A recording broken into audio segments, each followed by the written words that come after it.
Jai Hind everyone, my name is Mukulit Goel and I am assistant professor in Department of MCA, and I am here to take a video lecture on direct memory access and the recommended standard for input output, which is recommended standard 232 from the subject computer organization and architecture. Subject code is BMC 105 and it is for MCA first year students.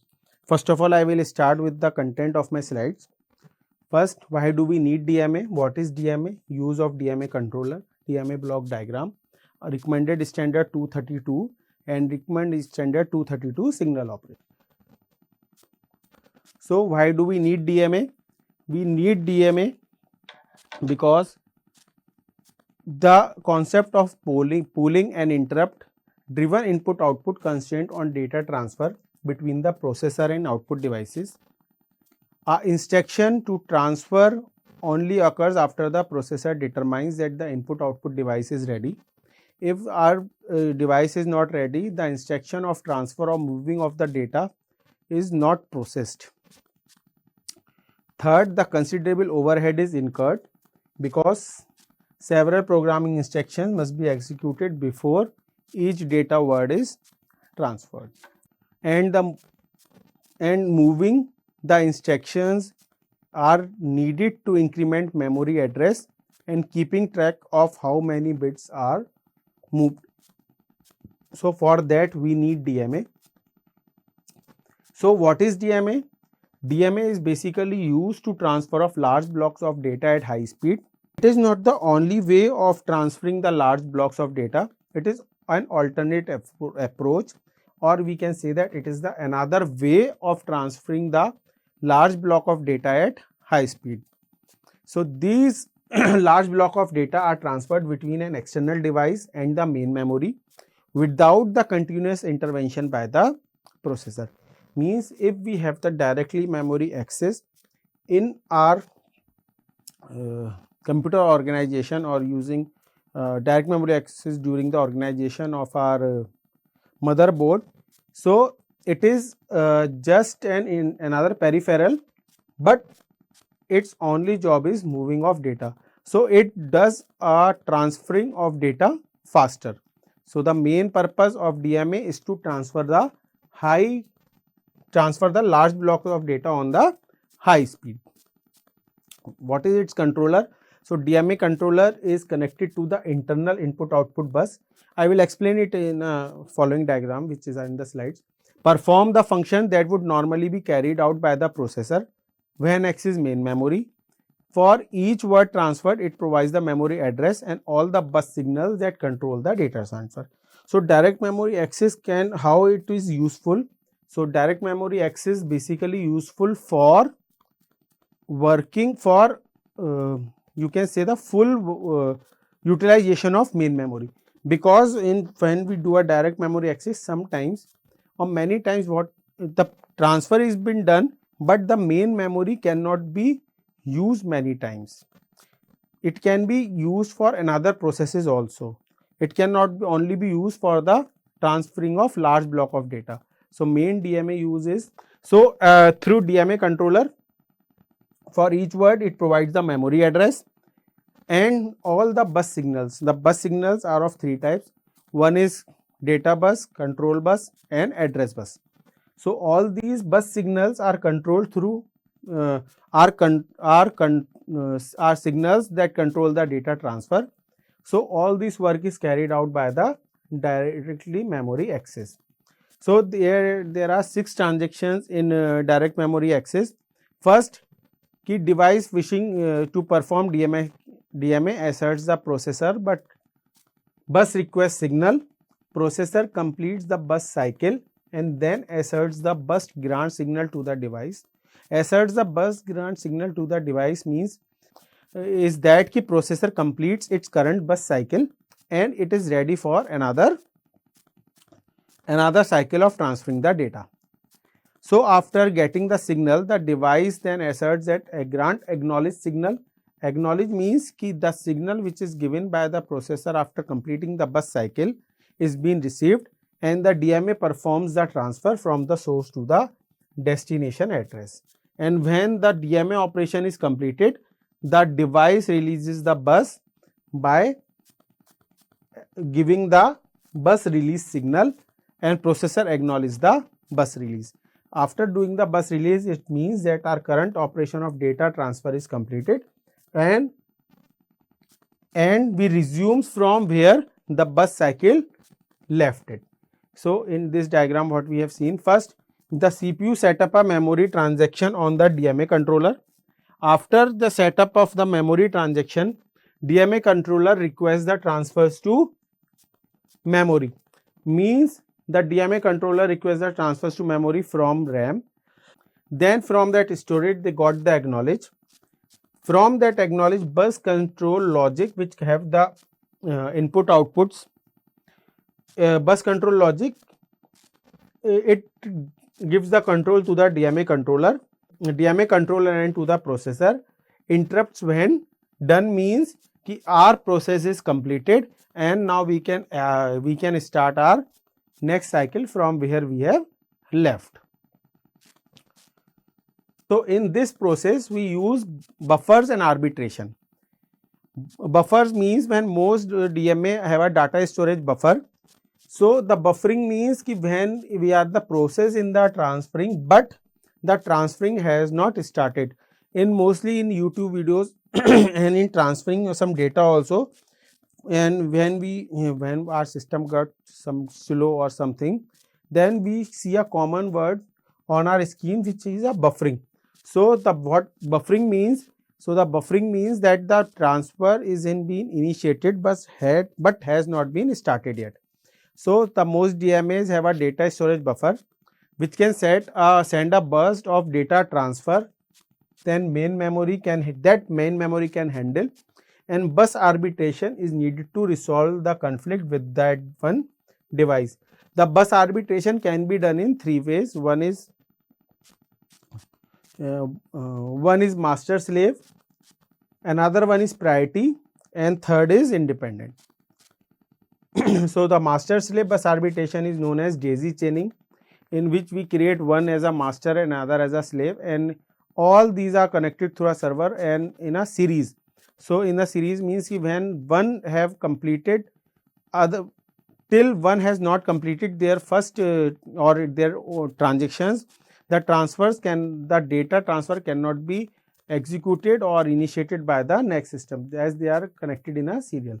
So there are three type of bus arbitration. First is daisy chaining or master slave, then independent then priority, and parallel priority and independent execution. So there are bus masters. The bus master is the device that is allowed to initiate the bus transfer on the bus. When the current master relinquish control, another device can acquire this status or its status. So bus master is the master who initiates the bus transfer, who initiates the execution. And bus arbitration is the process by which the next device to become a bus master is selected and bus mastership is transferred to it. Like what we have done in the master slave, there is a one master and the slaves are connected in a serial, and when the masters give a control to one slave, the other slave will wait till the first slave completes its execution.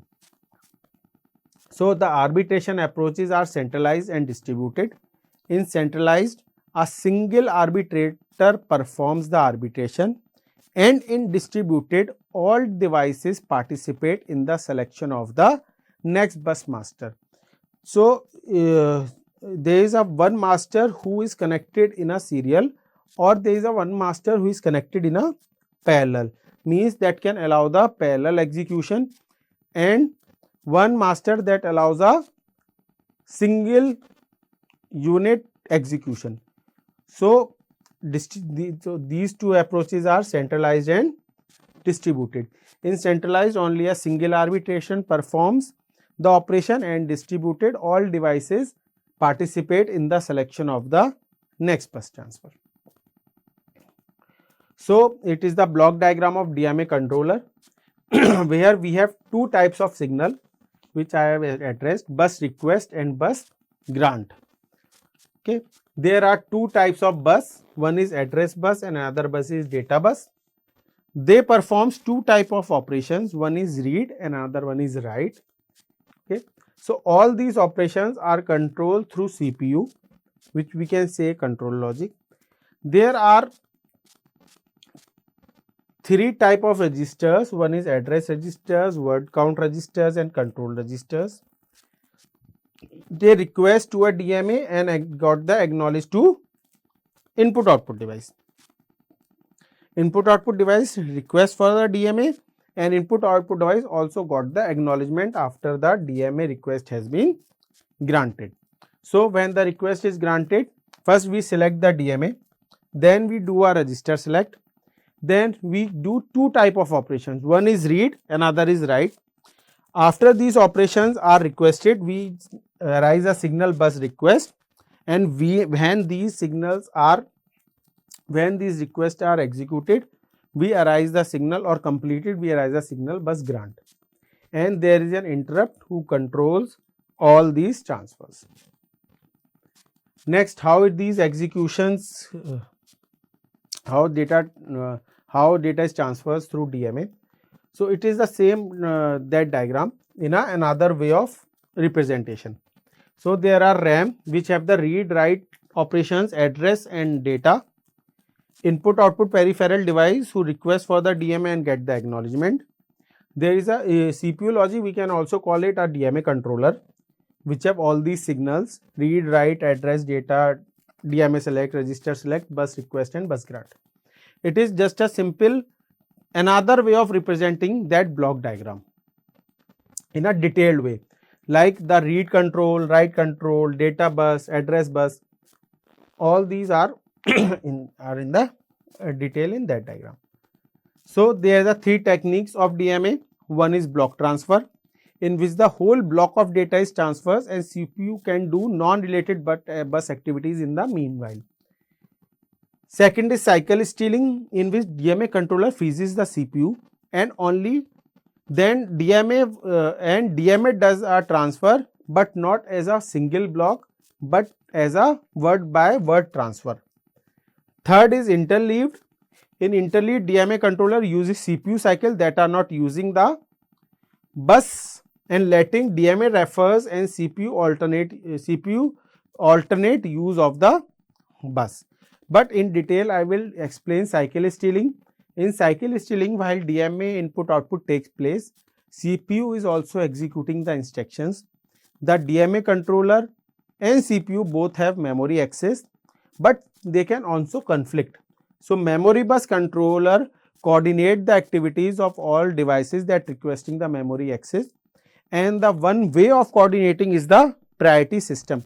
Using the priority system, this conflict can be resolved to some extent, and then memory access by the CPU and DMA controller are interwoven with the top priority given to a DMA controller, and that DMA controller use the process of cycle stealing, in which CPU is usually much faster than the input output DMA, and either using a whole block, it transfers the data word by word, which can increase the speed of the transfer.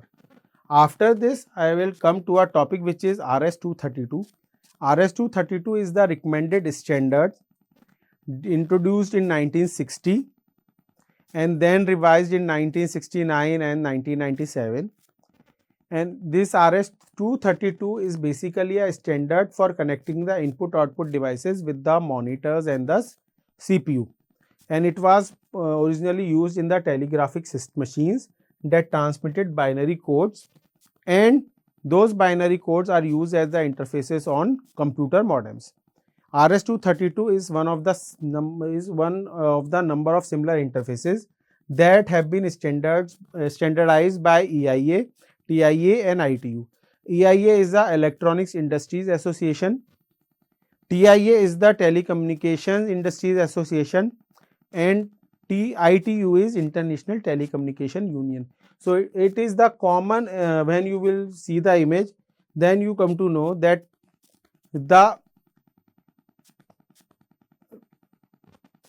how we connect our system monitor with the CPU. This is the common interface which you see at the back of your CPU. So today I will discuss what are the logic signals, what all this image or what all this connector do.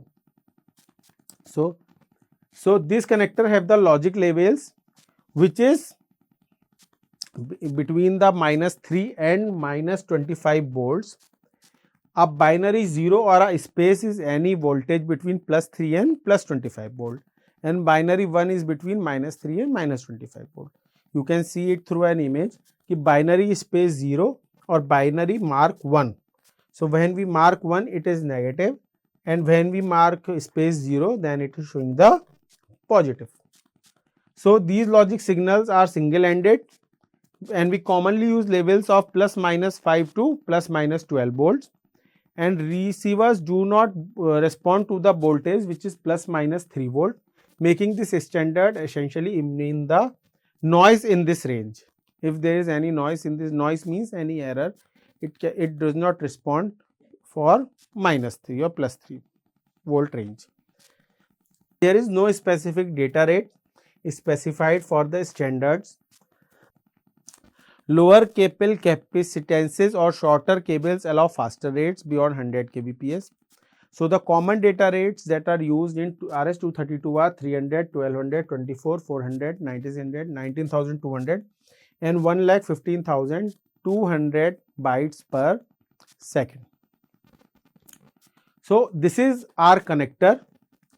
It is a it originally standard defined a 24-bit D-shaped connector, but it is now not used. We normally now which we normally using now is 9-pin connector, which is known as DB9S, which have the 9 signals as given in the image. So the first signal is DCD, another signal is RXD, third signal is TXD, and all these signals have some meaning. DCD means data carrier detection, which is used for input. RXD is used for receiving the data, which is also a part of the input. TXD is for transmitting the data, which is the part of output. TDR is also a data terminal, means data terminal ready, which is also used for the output. And when you see this connector, you see that the one signal does not have any pin, and this signal which does not have any pin represents the ground. In normal electronic language we call it earthing. So the signal 6 is DSR, which is data set ready, which is a part of the input. RTS, request to send, it is the part of the output.